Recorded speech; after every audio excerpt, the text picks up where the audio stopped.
Hello,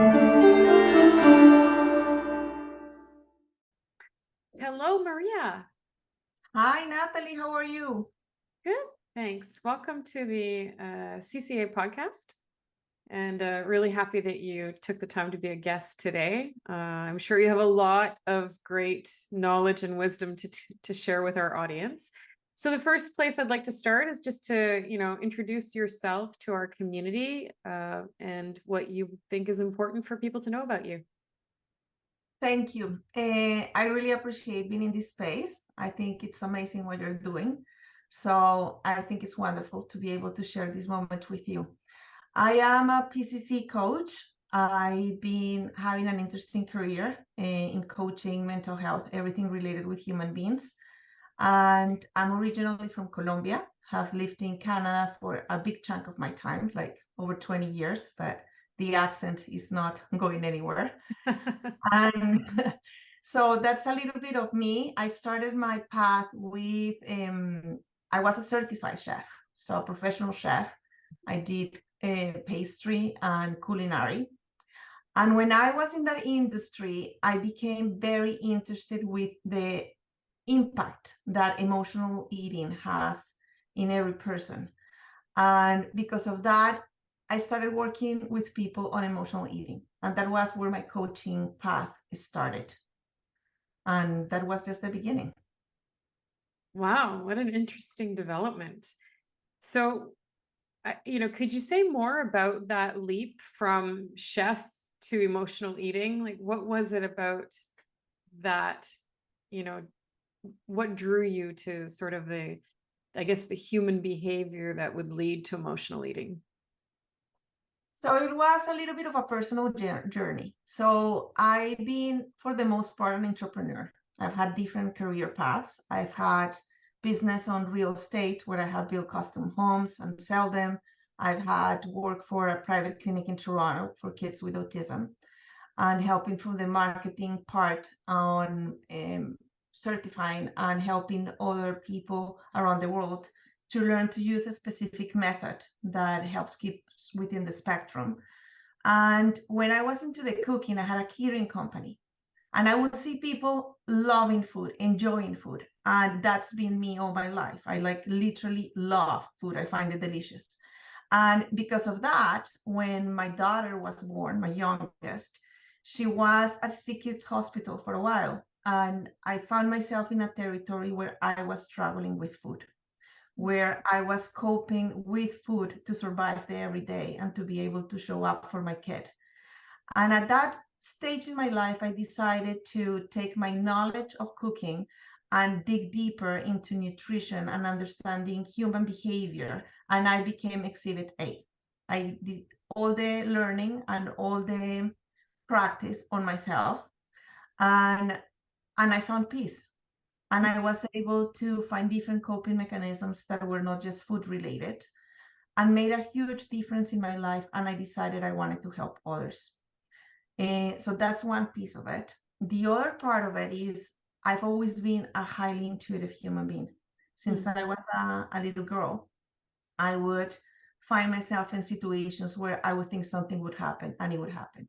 Or I would have a perception about someone and I would be like right on. And with time, I started to trust that inner voice and understand that it was some kind of a gift. And it allowed me to be present for people in different circumstances. I will find myself in positions where a complete stranger will be saying, I don't know why I'm telling you all this. I hardly know you, but I don't know why I'm telling you all this. And I guess the mix between that and my own experience put me in a place where I want to be able to help other people overcome what I went through. And that's where my path started with emotional eating and coaching. And this was 2014, 2015. Okay. So you were Exhibit A.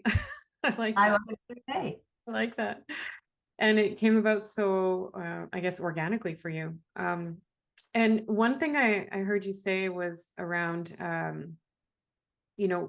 what you noticed about people and your interactions with people telling you things that they didn't think they were going to tell anyone, people just talking to you and finding that easy. One of the questions we get a lot from people who are coming to certification is, how do I know if I'm going to be a good coach? Like what makes a good coach? What do you think is the answer to that question? I think there are many answers, but I would stick probably with curiosity. I think it starts with curiosity and with the willingness of wanting to help people. If you have those two, you're going to find yourself to be an amazing coach.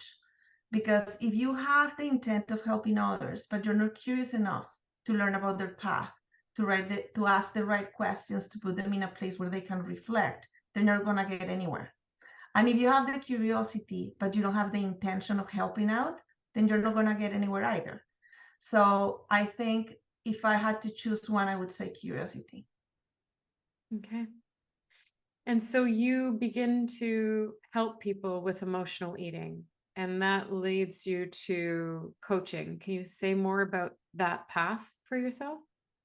So it's interesting because we tend to label and divide everybody into segments where like you're this, you're that, you're a little bit of this, a little bit of that.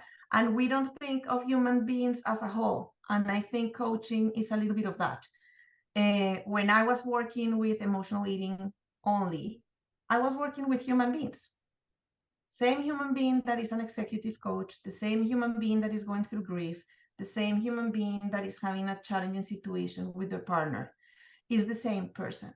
So with emotional eating, I was finding and running into situations that all the what was provoking that need to have food as a coping mechanism, what was underneath all that were just human emotions, things that we needed to resolve, clarity that was not present, and lack of empowerment. So it is the same thing. Like if you're working on emotional eating and you're working with grief, at the end of the day, you're working with a human being that is sitting right in front of you, hoping that you ask the right questions and that you care and that you're present and that you give the space for them to find their own empowerment within. So I think that's kind of how I would describe it. It comes down to we're all human beings. So you've coached a lot of people. You have a thriving practice, and a lot of people say, okay, I'm going to be certified as a coach, but how do I build my practice? How do I build a clientele? What do you think is the most important aspect of building a business in terms of a coaching practice?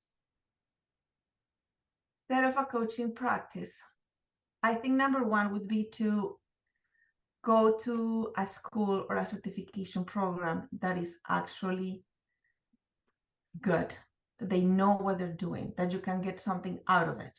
So you feel confident and you know what you're doing. If you're not confident on who you are as a coach, then you're lost. It doesn't matter if you have the right marketing, if you have the resources to promote your practice, you're going to get nowhere. You have to be confident. So that would be number one. Make sure you do your certification in a place that gives you that you can put yourself there. Number two, in my experience, it's been referrals.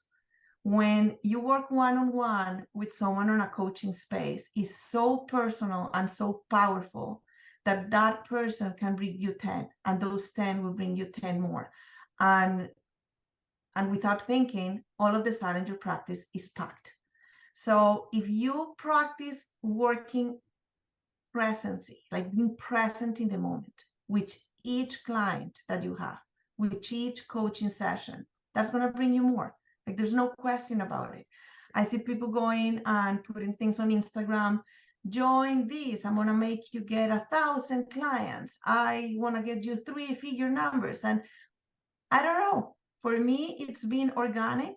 It's been connecting with people, sharing with others what I do, being curious. If you're curious in any setting in life, even if you're in a social event, you will find possibilities.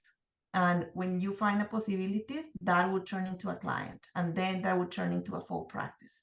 And if you don't lose your steam and you keep going at the same intention and the same level of ethic and professionalism, you're gonna keep going. And it's just gonna be the beginning of everything.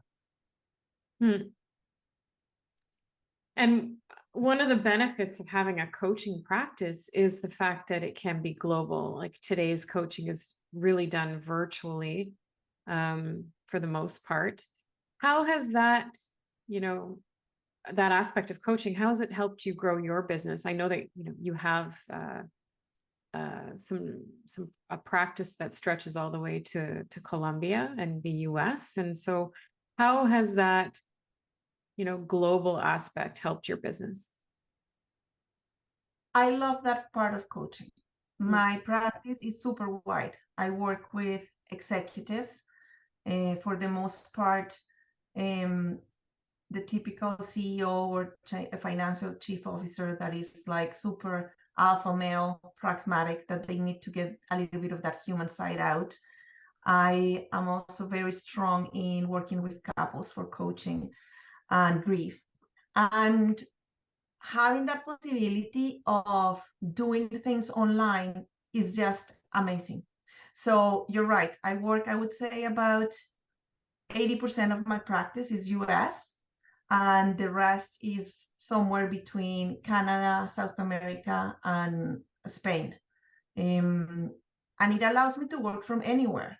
In the summer, my kids were 2 months off, and I went to Colombia to the cottage, and I was able to work full on while they were in the pool, having fun and enjoying themselves. So it is truly unbelievable. It also opens other spaces, like I've been part of, I have been public speaker for places all over the world, all done online. And it just gives another door. It opens a huge door to, you don't have any limits. The limits, you're the one who puts them, because you have the ability to be in front of anywhere, anybody, no matter where you are. So I think that is something that it has to be taken into account when we get coaches that are from different cultures and different language. Don't assume because you're in Canada, then you can only work with Canadians. You can work anywhere. Take advantage of your second language. Go for it. Yeah, it's great. I'm also really impressed with the wide variety of clients that you have, you know, from executive to couples to grief is what I heard you mention. So a lot of people say, you know, what do I specialize in? How do I niche myself? What do you have to say? Because it sounds like you cross all those borders. So what, or there are no borders. How did you set yourself up in that way to be found by all of those different types of clients, and also to be respected and well received by all those different types of clients? That's an interesting question, and I struggled with that question a while ago. Part of the reason why I ended up meeting you is because I enrolled into the executive leadership program, hoping to have a little bit of more established accreditation when it came for companies. When I started on a personal basis with people that were not in the corporate world, these people are human beings too. We go back to the same. So I will be talking to an executive, and he will be like, oh, is there any chance that you will work with my daughter? She's going through this, she's trying to find out what career she wants to work with. Or I have a cousin that is going through emotional eating. Is there a chance that you can work with them? So we underestimate that at the end of the day, it's all related. It's all interacting with each other, right? So I don't think you have to specialize solely on one aspect of your life. I think ideally you need to study and get prepared and understand the different dynamics that involve the different practices that you might have. But at the end of the day, you don't have to limit yourself to one. I have, like you mentioned, clients from all over the world in different practices, from completely personal, like could be emotional eating, that covers a demographic mostly for teenagers. Unfortunately, every time is younger and younger. And then you get executives and grief, that is usually people on their late 40s to 50s. So I wouldn't worry about what do I specialize on. Just do what you're great at, and the rest will follow. Is that simple? Just keep your eye on what you're good at. Put your heart on it. Be disciplined. Show up. Create a space where people feel safe, where they can talk, where they can open up. And then everything else will roll. It's like a snowball. Mm. Yeah, well, I can see, how people would be drawn to your authenticity, and it just it makes you very referable too. So that's an interesting, um, and a very important part of growing a business is that referability. So you mentioned that training is part of an important part of your practice and building confidence. What led you to us for your training? I mean, you're a very curious person. I'm sure you did your research. So tell me, what brought you to Canada Coach Academy? Yes, I did my research. I'm sure you can remember me in class a few years ago asking all kinds of questions. I wanted a company that was well established. I looked into the founders. I looked into the morality and the values behind it. I thought it had a good balance between the academic part and the learning piece and the human interaction. I wanted to be in a place where I could ask questions, where it wasn't just me self-learning, where I could have examples, people to aspire to, be part of a group where I could set up myself in a position that we could help each other in the future and benefit from each other's practice. So I found in the program, I took all of those things. And that's what made me decide to go with Canada Coach Academy.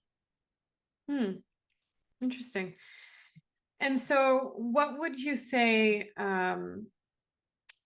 is the benefit of community when you're growing a practice? Because I know a lot of people say one of the things about coaching is that it can be lonely. You're running your own business, so you're maybe not in an office space or sharing, collaborating with other coaches or other people. So what do you think is important about community around coaching? I think community is important in general. I don't think it belongs to coaching alone. I think in the moment we choose to see life as an I instead of a we, we're already losing. And I was actually just going to post something on my social media, a video about that, because we forget that this world is made of many of us. It's not just me and you. And community comes across in coaching, comes across where you live, the schools your kids go to, everywhere. And it doesn't have to be just the community of coaching. To answer more your question towards coaching, I believe that if you surround yourself with people that are learning and growing within the same industry, you would always find things to learn. We don't have all the answers. I could have a complete different approach to coaching that you have. And I might run into a client that I could believe he would benefit better of having you or working with you than working with me. So community allows us to be better coaches because it puts us in a position where we can put our client first, where we can put our ego on check and be like, okay, maybe I'm not the best one for you, but I know who could be. And if we were to think like that, then we will have more clients, and then people would be more empowered, and then we would not feel like we're lacking that sense of community. Now, to have a sense of community, it doesn't have to be just the coaching. You can have all the colleagues and all the people with the same industry, that if you are not in a mindset where you feel that you belong, where you don't make an effort to connect, then nothing's going to happen.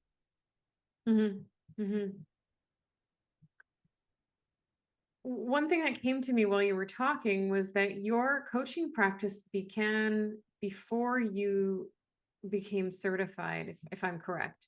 So you were coaching before you decided to become certified or go for your ICF credential.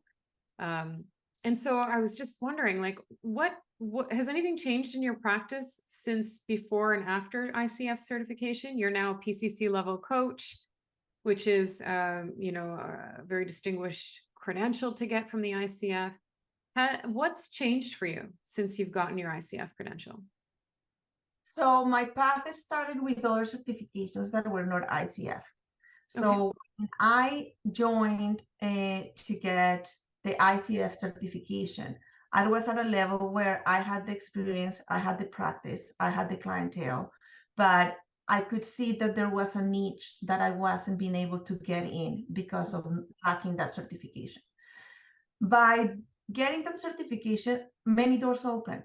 There's a lot of companies that will not work with you unless you are ICF certified.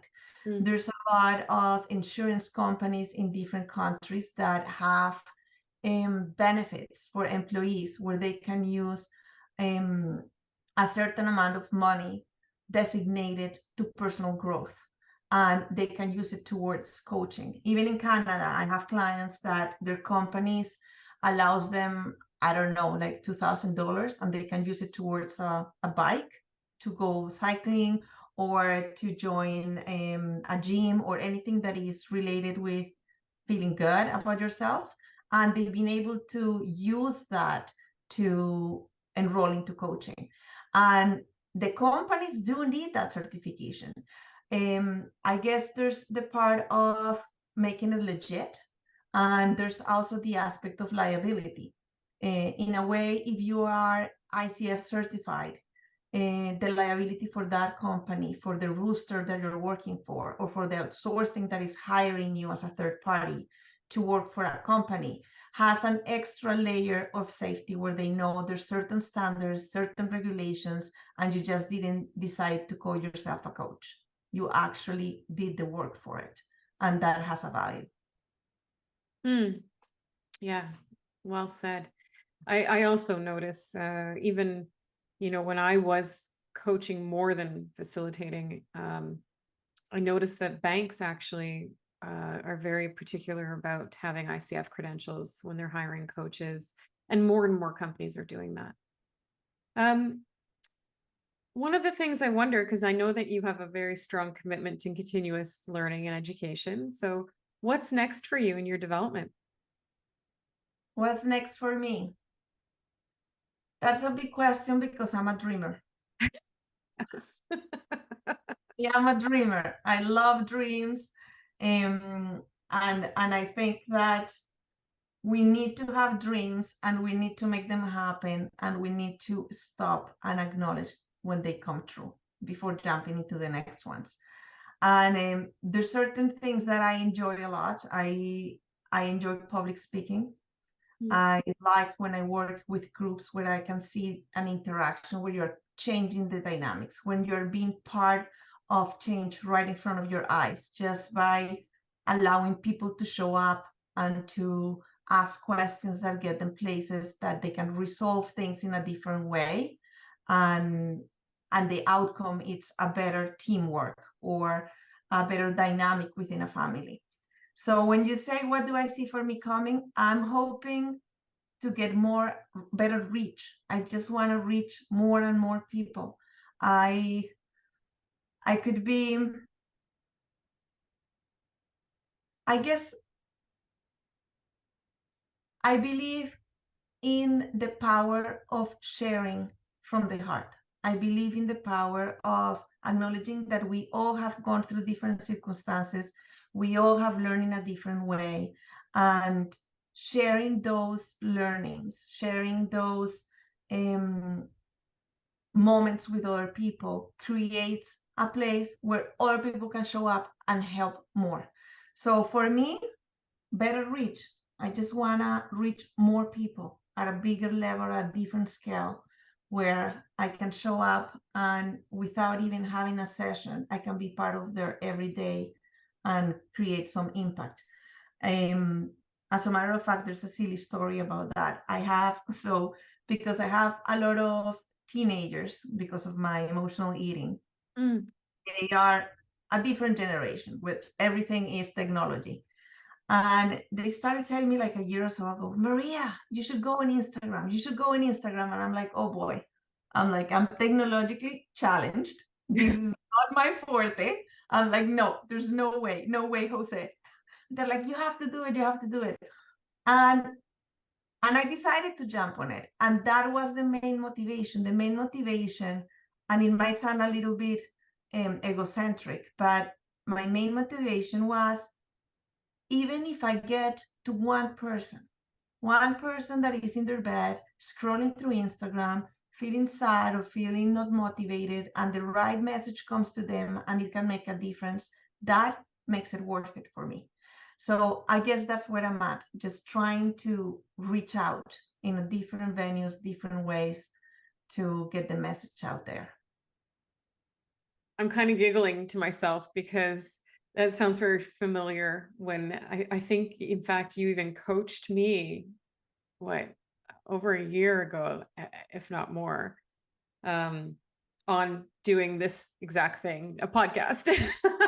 So Yes. it's one of those things that people have been saying to, you should do this, you should do that. And And here we are, we came full circle. yeah, right. We both came full circle. And now looking back, I kind of wonder, well, I wish I had acted on this sooner because it's fun, first of all. It's super informative for me too, to be able to connect with, former students and coaches and collaborators, to hear what their experiences are in coaching, and also just their professional development. And just, being able to have this venue to reach our students and stay connected is a lot of fun. Well, I think it's great. You have a lot to say, a lot to share. Yeah. And it's amazing that you're doing this. Kudos to you. It's great. Thanks. Yeah, you too. And so and you said something about coaching teenagers. And I know you obviously coach, people of all ages. Is there anything that you want to tell our audience about, what's the difference? Is there a difference in coaching young people compared to older people? A lot of people think, I want to coach kids, but I don't know if I can do that. Or, I want to coach a certain segment of the population, but I don't know how to reach them. Or is it different? Do I need special training for that? What's your opinion on that?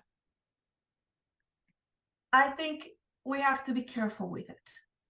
I do work with kids. When I say kids, usually older than 13. Okay. And I think we have to be careful with it.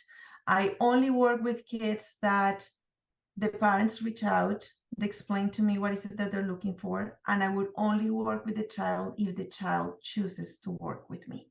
So I will listen to the parent. I will be like, what is it that you need? What are your concerns? What are you aiming for? And then I said to them, I need to talk to your child. If they are up for it, if they want to, they will be my client. They are the ones who choose to work with me or not. Whatever we work with is 100% confidential. And there's, of course, the part of if there's self-harm or anything like that, it's out of the confidentiality agreement. But I think coaching for kids is powerful because especially teenagers, I find that they tend to be in a headspace where they're struggling understanding what they feel.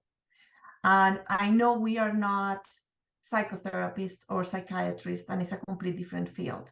But nevertheless, when you're a coach, you're put in a position where you can ask those questions, where they get to really understand what they're feeling. So, for example, something like anxiety, that it has become the word of this world, that everything, what's going on with you? Oh, I'm anxious. Every kid, no matter the age. Yeah. Oh, I suffer from anxiety. And I'm not going to work with anxiety, but as a coach, I can work with, what are you calling anxiety? What are you putting under that umbrella?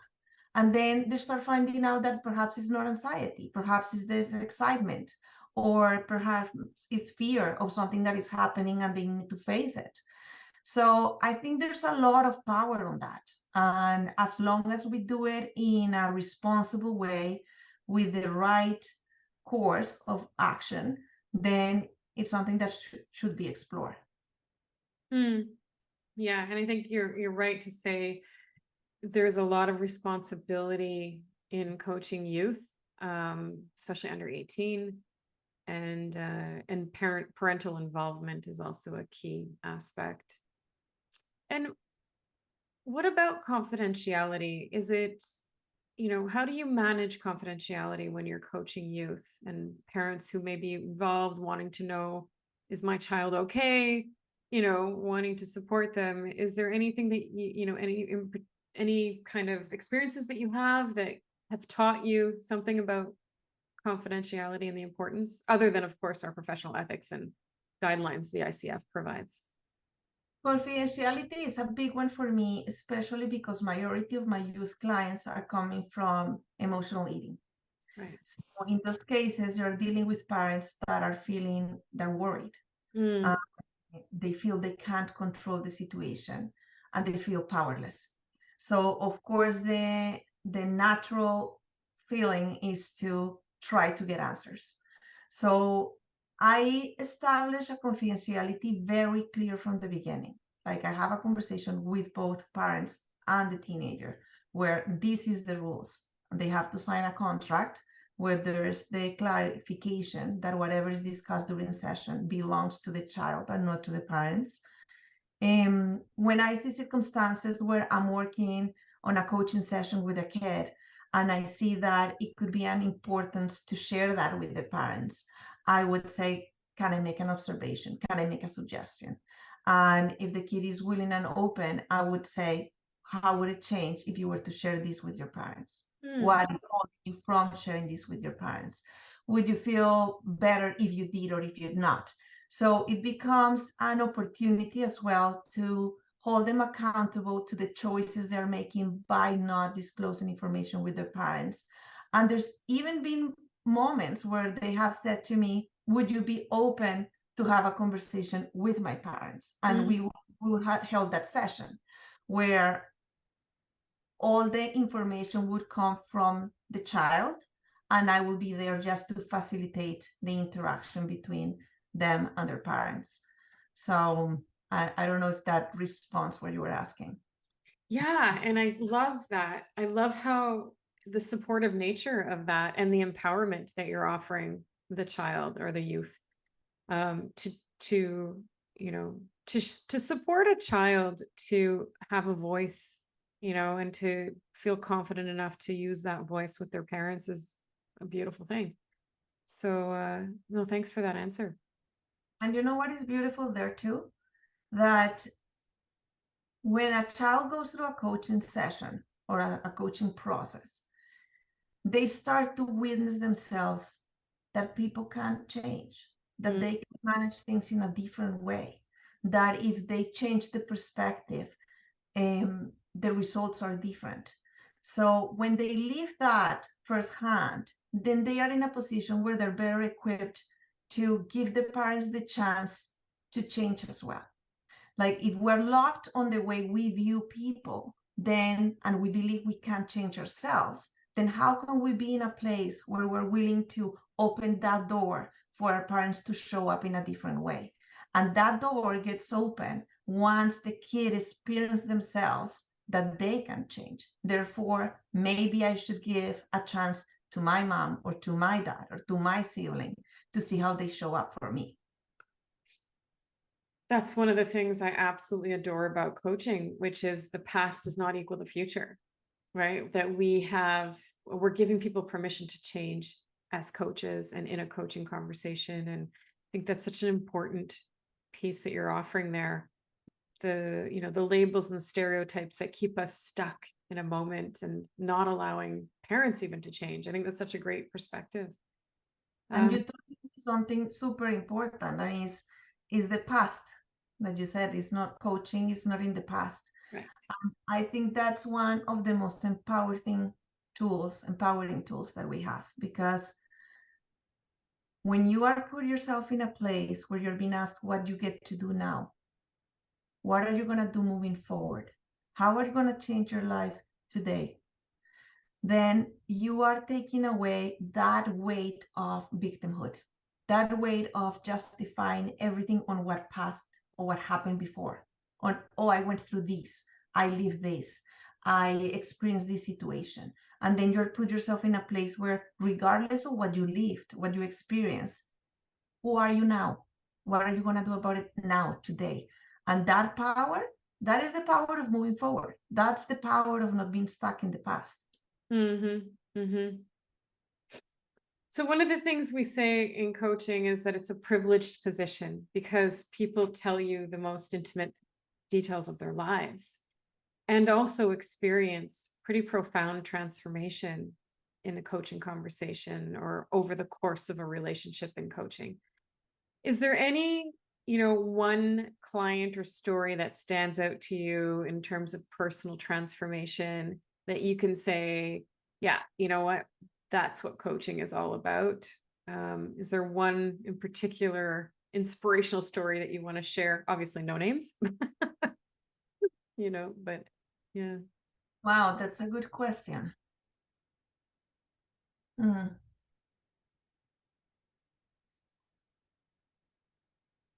There's been a few, but there was a kid in particular that I started working with her when she was 14. And she was at that point diagnosed with eating disorders. She was living in a facility that she was being treated for that. And her parents decided to take her out. And we started to work in conjunction with a psychiatrist and a family doctor and me. And it was amazing to see the transformation of a kid going from not having a voice, not wanting to leave, not wanting to be part of this world, into what? I can enjoy food and also be happy and also be who I want to be. Like, it was like a night and day. It was a transformation like no other. And it happened so quick. This was in a matter of 6 months. Wow. Which shocked me. And I kept in touch with this kid, and she took the learnings. She empowered herself to a place that she was able to carry on and enjoy and live and don't go back. And I think that story is one that I always remember and I always think of, because that was not just helping a kid, that was saving a life. Mm-hmm. And that means a lot. Like, that right there, emotional eating is not my favorite coaching. I do it and I love it, but I can't do emotional eating all day long. Like, I need the variety, because it takes a lot for me, like, to see these kids struggling and going through all these emotions. But it's so worth it. Like, this story was like, I would always remember that. Well, you gave me shivers. Yeah, it really sounds powerful. And what you're saying, we don't know the impact we have on people, right? We just don't know. And when you say, you saved a life, any time you make a comment, anytime you are with someone, whether it's coaching or otherwise, we never know the impact we have, to influence someone, to help them see they matter, that they are heard and seen. And wow, beautiful story. Thank you for sharing. No, thank you for asking. It's a hard question to choose just one. I know. And it's one of the, like I said, it's a privileged position to be sitting in as a coach, to be able to offer that kind of support to people and, co-create that kind of progress and improvement. So we're kind of coming to the end of our conversation. I want to respect your time. And I guess what I want to ask you is, for a coach who's out there struggling to build a business and they're at the start of their coaching career, what words of wisdom would you want to offer them? What words of wisdom? I think I will go back to what I was saying at the beginning. I think it all comes down to trusting yourself, knowing what you're doing, a good amount of curiosity and intention, and discipline. If you do things one at a time, it will give you a result. But if you lose your steam just because you didn't get the amount of clients you were hoping for, you have one, that one person is a person, is one human being that you're having the opportunity of being part of their life. Even if it's one client, it is a privilege. Never give for discounted, like, never underestimate or take as a given that opportunity. Someone is being open and creating a space where you are the tool to help them transform their own lives. So if we appreciate that, if we stay present, then the rest will follow. Happy people refer clients. When people achieve things, they send more people your way. So trust what you're doing, believe in it, be present, and be disciplined. Wonderful words of wisdom. Thank you, Maria, and thanks for your time today. Really appreciate this hour with you, or not even hour, but this time with you for sure. And I hope you'll come back and see us soon. Yeah. No, thanks for having me. It's always nice to hear you. And yeah, we have to catch up. I can't wait to listen to the other podcasts that you're gonna air. Yep. It's amazing. Congratulations. Thanks.